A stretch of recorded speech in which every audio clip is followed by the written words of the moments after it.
જૂનાગઢ અને અમરેલી જિલ્લામાં આવનારા સિંહ ગ્રામ્ય વિસ્તારમાં ઘૂસી જતા હોવાના વિડીયો સોશિયલ મીડિયામાં વાયરલ થતા રહે છે. અને ત્યારે જૂનાગઢ જિલ્લામાં વધુ એક વિડીયો સોશિયલ મીડિયા પર વાયરલ થયો છે, જેમાં સિંહ એક વાછરડીનો શિકાર કરતો હોવાનું દેખાઈ રહ્યું છે. અને સોશિયલ મીડિયામાં વાયરલ થઈ રહેલા આ વિડીયો જૂનાગઢ ભેસાણ વિસ્તારનો હોવાનું સામે આવે છે. ગ્રામ્ય વિસ્તારમાં સિંહ શિકાર ગયાનો વિડીયો વાયરલ થતાં સ્થાનિકો ડરનો માહોલ છવાયો છે. અને 3-4 વાછરડી પણ સિંહ ત્રાટક્યો અને સિંહના શિકારનો જે વિડીયો સોશિયલ મીડિયા પર વાયરલ થયો રહે તો આ ગ્રામ્ય વિસ્તારમાં 3 થી 4 વાછરડી ઘાસ ચારો ખાતો નજરે પડતી રહી હતી. અને ત્યારે જ બાવળીની ઝાડીઓમાંથી એક સિંહ આવી ચડ્યો હતો. અને આ સમગ્ર ઉપસ્થિત લોકોને સમજે પહેલા જ સિંહ એક વાછરડીને મોઢામાં લઈને ઘટના સ્થળે ફરી બાવળીની ઝાડીમાં જતો રહ્યો અને શિકારનો વિડીયો વાયરલ થતાં લોકોને ડરનો માહોલ થયો છે. અને સંદેશન તડુકો નામના ગ્રામજને જણાવ્યું હતું કે આ વિડીયો થોડા સમય પહેલાનો છે અને આ ખેતી રાત્રિના સમયે પાવર આવતો હોય અને આ પ્રકારની ઘટના બાદ ખેડૂતો ડરનો માહોલ ખેડૂતને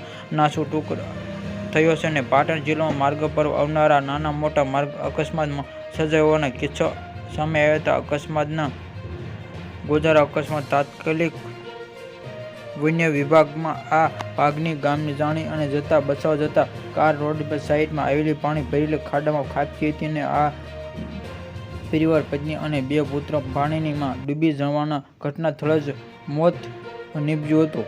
આવા સમાચાર સાંભળવા માટે અમારી ચેનલમાં જોડાઈ રહો. Subscribe my channel.